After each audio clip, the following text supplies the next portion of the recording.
Do you and I have another clue that Luis Robert Jr. is getting traded before opening day? Let's discuss the White Sox latest free agent move and what it means for Luis Robert Jr.'s future next on Locked On White Sox.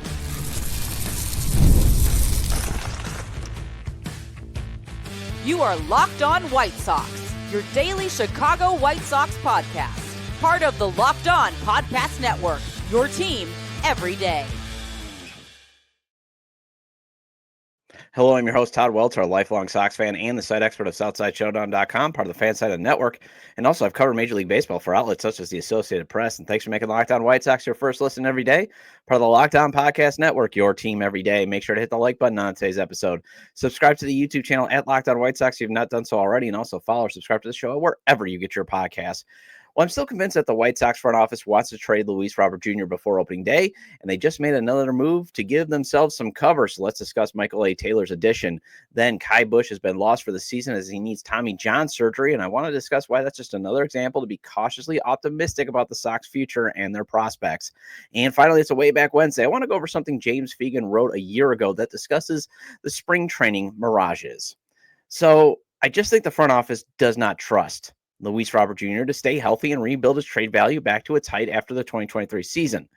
That's why I think they're going to settle for at least getting something rather than possibly lose him for nothing if he has another significant injury like in 2024 and then produces a similar season. I mean, because if he does that, and if he has another 2024 season in 2025 where it's just injury riddled, he looks terrible at the plate, doesn't look engaged half the time because the losing is wearing on him, it probably makes more sense then to pay him his $2 million buyout and have him go away, much like the Sox just paid Yohan Moncada his $5 million buyout. And another sign that the White Sox are going to trade Luis Robert Jr. despite having a very unrealistic high asking price is they just signed veteran outfielder Michael A. Taylor to a one-year deal with just about under $2 million with incentives. And when you saw that signing, Elijah Evans, I think, tweeted this well from Just Baseball and Future Sox at Elijah EV8. This screams incoming Luis Robert Jr. trade to me.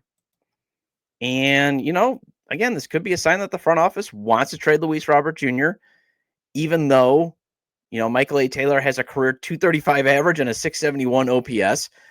Although it could just be a sign that the Sox want to preserve Luis Robert Jr. this season if they can't find their asking price before opening day.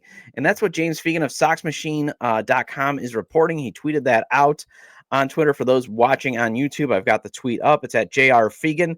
White Sox view Michael A. Taylor addition as a way to preserve Luis Robert Jr.'s legs with a well-rated defender while keeping him in the lineup. Obviously would provide a credible center fielder if/when Robert moves, but nothing is imminent. So right there, obviously, it just seems like this is more covering your bases. And I think that's what Chris Getz has done pretty well, actually, this offseason, is just making practical, prudent moves. It also makes a ton of sense, as Chris Getz did say. I believe I covered that on a previous show, and Everydayers probably heard me talk about it. He made some comments on 670 The Score a couple weeks back where he said they're talking about playing Luis Robert Jr. sometimes in right or DHing him to give his body a bit of rest. I think they're realizing that maybe it might not be so good to play him at center field every single day because, the guy is very muscular. And maybe his body, even though in 2023 it held up, maybe his body's just not built for the rigors of a 162-game season. Maybe he needs to be in center field maybe only 100 games if you can get him a full year. Because you can use Taylor as a late-inning replacement or have him at least play center field on a day game, your day-night back-to-back, because those can be, kind of rigorous on your body there. But there's still some clues that the White Sox are going to try to trade Luis Robert Jr. before opening day. ESPN's Jeff Passan has a small blurb in his piece yesterday. It was on ESPN Plus, so you'd have to have a subscription to read it.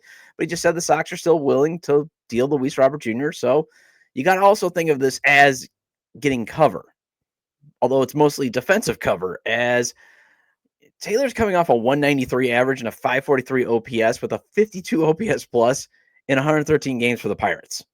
Yeah, he's not going to give you much at the plate. And he also, it's kind of weird that they signed him because he doesn't fit the front office desire for getting position players who at least get on base. Those are the guys that they've been signing in this offseason. Josh Rojas has an on-base percentage, at least I think his career is like 320, 330. I mean, not in the good to great 340, 380 range, but it's still a guy that gets on base over 30%. Mike Tauchman, obviously, on-base guy. Austin Slater can get on base. His on-base percentage is over 300. But, Taylor's is a 290, and he also strikes out a ton. I think he had a 35% strikeout rate last season. But here's the thing. He does have a Gold Glove that he won in 2021 when he was a member of the Kansas City Royals. Yes, folks, another former Kansas City Royal. Wonder if this was a guy that Pedro Grifol always wanted, and they just had some notes on him and were like, well, can't hurt to at least have him as a defensive replacement. But his defense is so good that he finished with a .4 F4 despite hitting under 200. Now, I know B-WAR and F4 calculate defensive metrics differently, but, that's what actually boosts your WAR. I mean, you can hit a lot and still be a one WAR player. It's what do you do defensively? What do you do base running? All that type of stuff, depending on the calculation. So he was still at .4 F4. He had 12 defensive runs saved and 11 outs above average last season. So at least you're confident he's going to catch the ball.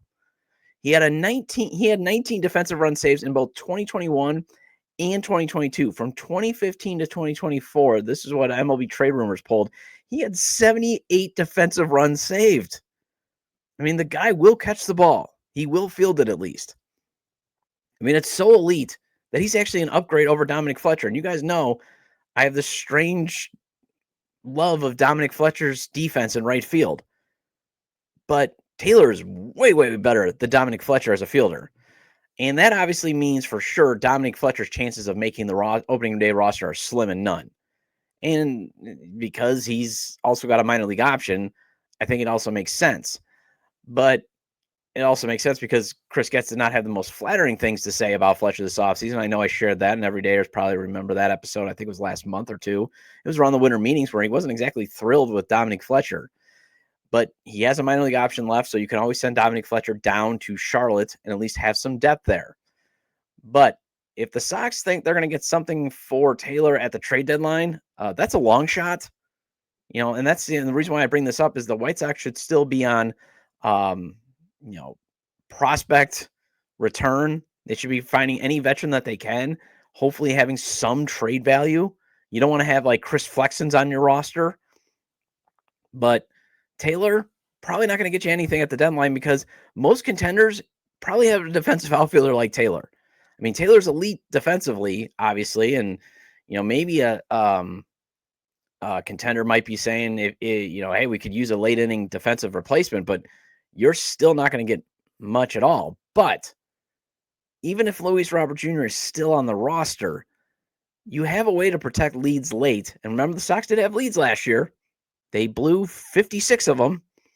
They had 37 blown saves. And one of the things that they blew was, for example, you'd hit it to left field and Andrew Benintendi just could not throw the guy out, or the ball would just bloop right in front of, Andrew Benintendi or whoever was covering center field that day, whether it was Tommy Pham or Corey Julks when Luis Robert Jr. was out. So you have a guy that can have more range. So you can actually put Taylor maybe in at left to replace Andrew Benintendi, or have him play right or center. Obviously, you could have Taylor play center, move Luis Robert Jr. to right, and then you can have Mike Tauchman and Austin Slater, who obviously play a much better outfield than Benintendi and have much better arms than Benintendi's terrible arm. You can have that as late inning help. So this is more just, again, a guy who is going to provide some depth, a professional baseball player, at least defensively. And I don't know if it's actually a true clue that Luis Robert Jr. will be traded before opening day. Again, I got my hunch. And it's just more of the hunch. It's just more, again, like they keep leaving it out there. Like I know Chris Getz, it's just been a wave. Like we had the reports of the White Sox looking for something significant. That was Bob Nightingale. And then you had, Getz saying, you had Bruce Levine the day before Chris Getz goes on the score and saying, the White Sox still want to trade him. Then Getz being like, well, we're getting only a fraction of what we want. And then you have the Reds throwing in the wrinkle that, hey, we'll give you Edwin Arroyo, a top 100 prospect, but we want you to pay a significant amount of Luis Robert Jr.'s salary, and we're not going to give you that other top 5 prospect that you're looking for. And that's the other thing that I just think that price is too high for the White Sox to trade Luis Robert Jr. before opening day. And also, you probably now, if you want 2 top 5 prospects, you probably are going to need a contender to have a significant injury for them to say, yeah, let's go get Luis Robert Jr. before opening day. That's why, again, roll the dice, take the gamble, live a little. Okay? Have Luis Robert Jr. in your opening day lineup, and because I'm going to talk about it on Friday. I was going to talk about it today, but I'm moving it to Friday because of the Michael Taylor signing, and kind of like this belief that it means they're going to trade Luis Robert Jr. But on Friday, I'm going to share you my at least version 1 of the opening day roster, and if it doesn't have Luis Robert Jr. in it, that's just something straight out of Major League. Well, the Sox got terrible news as top 15 prospect Kai Busch has been lost for the season. Let's discuss why this is just another example why you should have guarded optimism about the Sox future. And let's discuss that next on Locked On White Sox. Looking for a snack that's both delicious and nutritious? Crack into a good source of protein with Wonderful Pistachios. Wonderful Pistachios is one of the highest protein nuts. Each 1 ounce serving has 6 grams of protein, giving you over 10% of your daily value. Plus, they're packed with fiber and better for you unsaturated fats to help keep you feeling fuller longer. And my wife and I, we're looking to start eating, heart healthy. We've added actually munching on pistachios to the diet. And I got to recommend to her getting some Wonderful Pistachios, especially the no shell Wonderful Pistachios, because it has that grab and go ease. Wonderful Pistachios is also a complete protein, providing all 9 essential amino acids. And whether you're running between meetings or dropping off kids, Wonderful Pistachios are the snack that works as hard as you do. Get snacking and get cracking with the snack that packs a protein punch. Visit wonderfulpistachios.com to learn more. Welcome back to Locked On White Sox. I'm your host, Todd Welter. Again, make sure to hit the like button on today's episode. Subscribe to the YouTube channel at Locked On White Sox if you've not done so already. And if you can't catch the show on YouTube, Locked On White Sox is available on all major podcast platforms. So make sure to follow or subscribe on places such as Apple or Spotify. Either way, get your 30-minute fix of Chicago White Sox baseball venting with me. All right, so Chris Getz announced Kai Busch will have Tommy John surgery today. The big left-handed pitcher and the Sox number 11 prospect, according to MLB Pipeline's last year year-end rankings, is now lost for the season and maybe lost for a couple of months, because usually it can take 15 months to really get back. I mean, the Tommy John, it's just you're losing time, because most guys now can make it back from Tommy John surgery. They can get the velocity back, all that. It's, when you get to that shoulder or the rotator cuff, that's when you really got to worry about careers being ending. But, first you have to wonder how this impacts his standing in the organization, since he's 25 and the Sox have plenty of pitching depth. And that's, it sucks for Kai Busch to have this happen to him, because he was just on the cusp of a big league career. But at least, the mitigant is at least for the Sox as an organization, they have plenty of other young pitching options.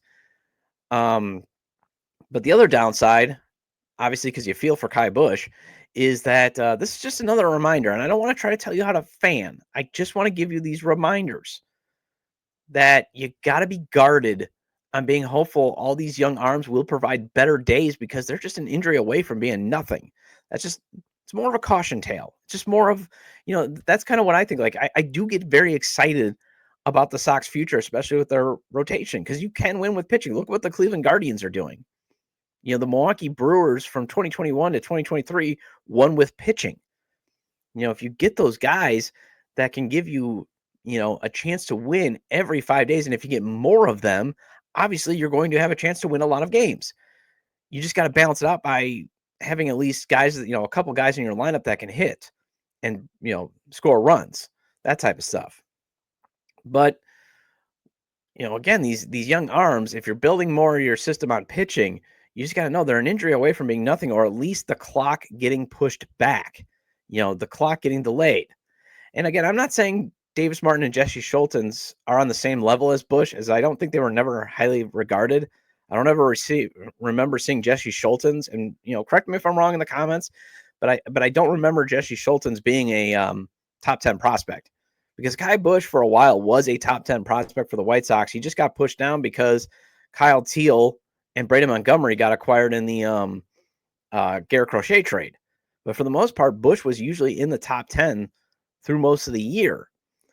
So, obviously Martin and Schultens are not on the same level as Bush in terms of regard, but they've been the last couple of seasons reminders that that promise that they show, because they did show some decent promise. I mean, I remember Davis Martin in 2022.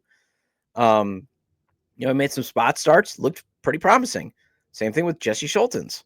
You thought, hey, this guy's got some promise in 2023.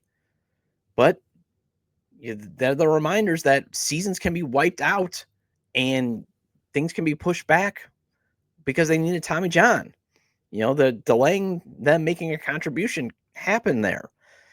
And that's what's going to happen with Bush, who at least, I know there's some trepidation on would he be a starter. I mean, he fits what the White Sox love in a pitcher, a big left-handed arm, 6'5", and he's lefty. I mean, the White Sox organization loves those guys. And I like them too. We saw what Garrett Crochet did, with that type of stuff. But, he showed his command was shaky as a starter in the big leagues, and he never got over those nerves. You could tell he was nervous out there in his 4 starts, but he does definitely have the stuff to hit a floor to be a very good left-hand reliever out of the bullpen. Remember, he was shaky, showed a little bit of promise as he had 11 strikeouts, but he had an ERA over 5 and 16 walks in his 4 starts. But you kind of were like, hey, if there's no spot for him, he's 25. Can't hurt to maybe check him out in the bullpen because, again, cheap bullpen arms, that's what we want going forward, guys. But when you see, again, another injury, that's why, get excited about Noah Schultz and Hagen Smith.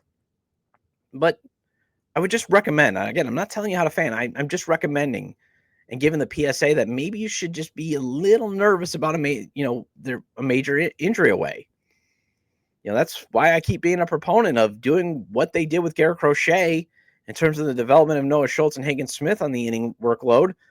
Do that with those two, only in the minors. And the White Sox have done a great job with Noah Schultz's workload, last year. And I propose they do that with every arm they draft so long as it's out of high school. Just because, if you're going to pitch a guy every Saturday for 4 innings to at least start, you probably want to do it with a high school arm just because you're losing a little bit of time on a college arm. But still, I wouldn't even mind kicking the tires on that because say you get a guy who's 21, 22, you at least do that for the first year, of their first full year. Let's just say their first full year. So they're 22. So then you build up their workload at 23. So maybe they're debuting at 24, which is still not terrible, like older prospect for a pitcher if you're doing that with college, but definitely do that with a high school pitcher. I would do that with your, you draft them, get them in your complex league, obviously, if you can, to get some innings, then get them to A-ball. So that's 18. So then get them to A-ball at 19. If they get up to Double-A, great. But if not, again, I would do that for 2 years just so they can work on their stuff or find their game. And then they're 20. So you do that 18, 19. So then they're 20. Then you build up the arm workload. And then, hey, they're there by 21. That's kind of an idea. But you're always still going to have the injury threat. That's always going to loom over the Sox future. So that's also why I'm pleased that they took Hagen Smith with the first pick. Yes, I know Jack Caglione had a lot of upside with his bat, but he also played first base. Braden Montgomery, I know they were looking at him, but he had a broken ankle. But you can never have too many arms.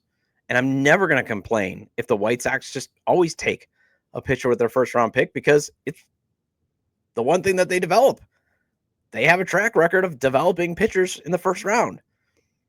Yes, they have Carson Fulmer, but Carlos Rodon, even though he had some injuries, he was effective. You had Chris Sale, Garrett Crochet. They're pretty good, especially with left-handed pitchers. But always just know injuries can mess with at least the timeline. Think about Grant Taylor. He's another guy that I think could be a very, and I've watched him, at least watch the stats, talk to, Ian Eskridge of FutureSox.net, talk to James Fox, talk to Elijah Evans. I've talked to some other guys, we've had on the show that keep raving about Grant Taylor, but his timeline got interrupted with that lat problem he had. He only pitched 4 games in A-ball and had, he made it back in time to pitch, obviously, in the Arizona Fall League, but you still you lost another year. Maybe had he not had that lat problem, maybe he's already at Double-A by now. And you're talking about Triple-A. Now you're talking about Grant Taylor, Noah Schultz, and Hagen Smith, because Grant Taylor is definitely one that I would say has a chance to be an ace too that they have. The other guys that they have a deep pitching, deep pitching prospects, but a lot of these guys like Mason Adams is more of a spin guy. Maybe he's more of a back end rotation guy or a bullpen arm. Jairo Iriarte, the same thing. Like they've got a lot of promising arms, but there's only 5 starting rotation spots. So really the guys that I would be focusing on to say that, hey, these are definitely guys that I would say you could put into the rotation that you should keep moving along as a starter is Schultz, Smith, and Taylor. And they're the untouchables too, because maybe you start turning things around and by 2027, you're being competitive and maybe you got to leverage some of these young arms. Those would be the only 3 untouchables. But again, I guess what I'm trying to say is injuries and Jerry Reinsdorf are always going to be the dark cloud over the Sox rebuild. Well, it's Wednesday. That means a retro segment. And I love what James Fegan wrote about. He wrote about a year ago on SoxMachine.com, and I stumbled across it. And I was like, you know what? How did I miss this? This is just a great piece of work. He was talking about spring training mirages and some guys who obviously came to camp, had some success, but never amounted to much. And I want to share that next on Locked On White Sox.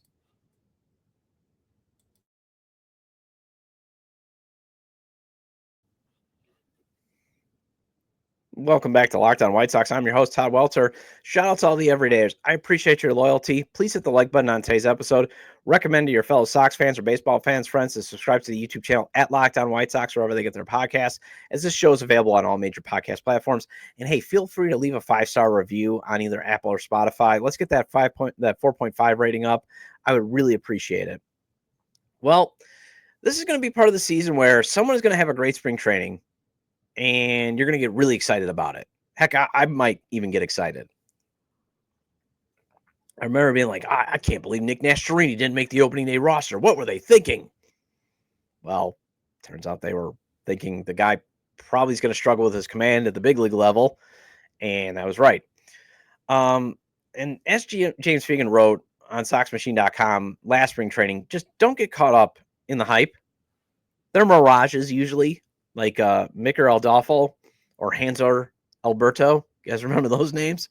And that's why I want to share some of these details on today's Wayback Wednesday. Yes, Hanser Alberto once had 9 extra base hits in 16 spring training games. Also was the reason why Leury Garcia is no longer a White Sox anymore. But he gets to the big leagues and basically forces out Leury legend, and then does nothing but get Tim Anderson hurt. Because I think it was him that rolled, in the collision that rolled up on Tim Anderson's knee originally. So thanks, Hanser. Thanks for ruining TA's career. But I love what Fegan wrote about Aldolfo's 2022 spring training season, because I remember him like, hey, he's got to break camp. I remember everybody thinking about that. Like, he should be breaking camp with a big league team. He's definitely going to be a great big league ball player. And I also think Yolki Cespedes, I think he had a strong spring training too. And there was like this talk that, hey, maybe these guys might be the starting right fielder of the future. This is what he wrote. The other side of the coin to contact hitters Babbitt themselves to Cactus League supremacy is power hitters with completely disqualifying contact issues can hit a handful of missiles through the Arizona air and look like world beaters. With the qualifier that Micker Aldolfo is an extremely pleasant person with power that is electrifying to witness firsthand, the media member who insisted Aldolfo was going to earn himself a roster spot by going 10 for 23 in spring with 9 punch-outs knows who they are, because we still bicker about it endlessly. Aldolfo cleared waivers at the end of spring, had a poor year at AAA Charlotte, and has not been in an affiliated ball since. He had a strong indie ball campaign last year that hopefully helps him keep him in the sport, but his major league dreams are battling against pitch recognition issues that were greater than a couple hot weeks in Glendale could dispel. So that's the other thing. They're going to be hitting in dry, hot Glendale air. That's the other reason why I want to say that I'm more of in the middle when it comes to Colson Montgomery. I'm not going to be upset if he makes the opening day roster. On the flip, because like I said a couple episodes ago, he's one of the few options that you have at shortstop with upside. like high upside. On the flip side, I do agree that he's only had a strong September, and then he was very good again in the dry Arizona air. Otherwise, he was a 214 hitter at AAA, so it wouldn't hurt to send him down to Charlotte just to make sure that strong September is the real Colson Montgomery, not just a mirage. So that's just one of the reasons why I'm also doing this Wayback Wednesday segment is guys can have great spring trainings because they're hitting in dry, hot air. Eloy Jimenez looked awesome last spring training. And even before the injury, he could not put the ball in the air. So that's all I'm saying. On the flip side, if somebody is struggling, though, don't get too down on them because Lucas Giolito, as Fagan wrote, had a great 2018 spring training and was the worst pitcher in baseball. That's my terrible Stephen A. Smith impression. But in 2019, he had an ERA over 8 in spring training. And then obviously he goes on to be the rotation's ace in 2019, 2020, and 2021. Or how about Jacob May? Anyone remember him? Anyone? Because Fagan wrote this, Jacob May duking it out with veteran non-roster invite Peter Barrios, giving May room to prove himself was more in keeping with the goals of the 2017 team. So when he slashed his way to 319, 338, 478 line while walking twice and whiffing 15 times, the Sox dealt Barrios to Tampa at the end of spring training. And I know he probably butchered his name. But anyway, in barely half the plate appearances he received in Arizona, May went 2 for 36 in the majors before the Sox pulled the plug. May never earned another shot, and a less than ready angle wound up soaking up the bulk of the remaining playing time. One could argue that May's 2016 AAA showing could have predicted these results, and maybe a strong Cactus League shouldn't have carried so much weight. So, and that's another thing. Look at the history. It's just a little bit of a patch, a little bit of a insight, a little bit of a time of a guy playing well does not necessarily mean they're going to have a great season. Now, on the other side, I know that you're going to have position battles, and there should be competition.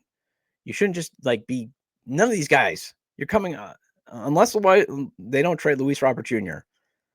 Only Luis Robert Jr. should be the only one sharpied into the opening day lineup, and Jonathan Cannon and Davis Martin, because I think they had solid seasons.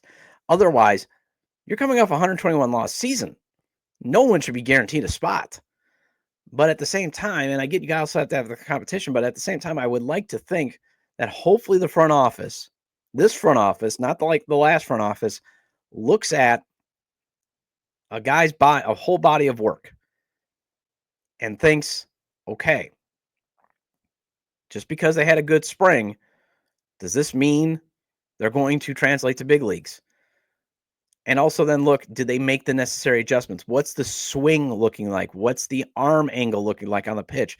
More of that, take that into account, not just, well, they had a 1 ERA, pitched well, that type of stuff. Maybe he was throwing to the scrubs at the late innings, that. So just make sure that there's a lot of context taken into place because you just don't want to get too high or too low because, again, it's just spring training.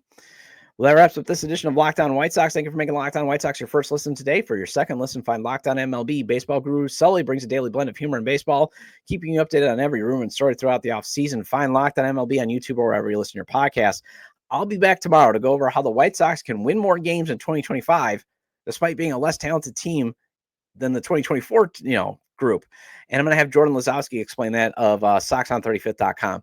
Feel free to leave comments about today's discussion regarding if the Sox latest move is a clue to Luis Robert Jr. getting traded soon, Kai Busch's injury, and the Wayback Wednesday on past spring training mirages. And you can leave them at the episode page on YouTube, X, formerly Twitter, at Todd J. Dub or at Locked On Sox, or you can email me at LockedOnWhiteSox@gmail.com. Have a great day. See you tomorrow.